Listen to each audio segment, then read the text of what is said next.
I think, John, to your point about like your question about how is he going to get his buckets, like I think it's actually not what we saw today. I don't foresee that he's I going don't to be think a so at all. 3 guy.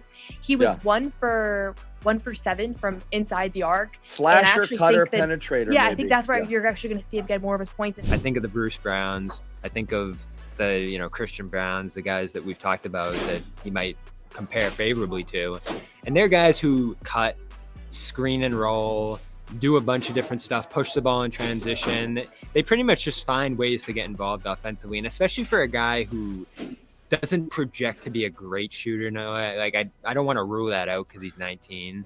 I want to see them involve him in some creative ways this year. This isn't a critique as much as I'm trying to figure out what it is that, like, the energy is unreal. The fact that he fights through screens the way that he does and he plays like a madman, like that stuff translates. That stuff can get you minutes. And the shot looks a little bit janky. So again, that release, I think he's got to work on it a little bit. People are talking about the free throws as well. That's not a great indicator. The shot requires a lot of refinement.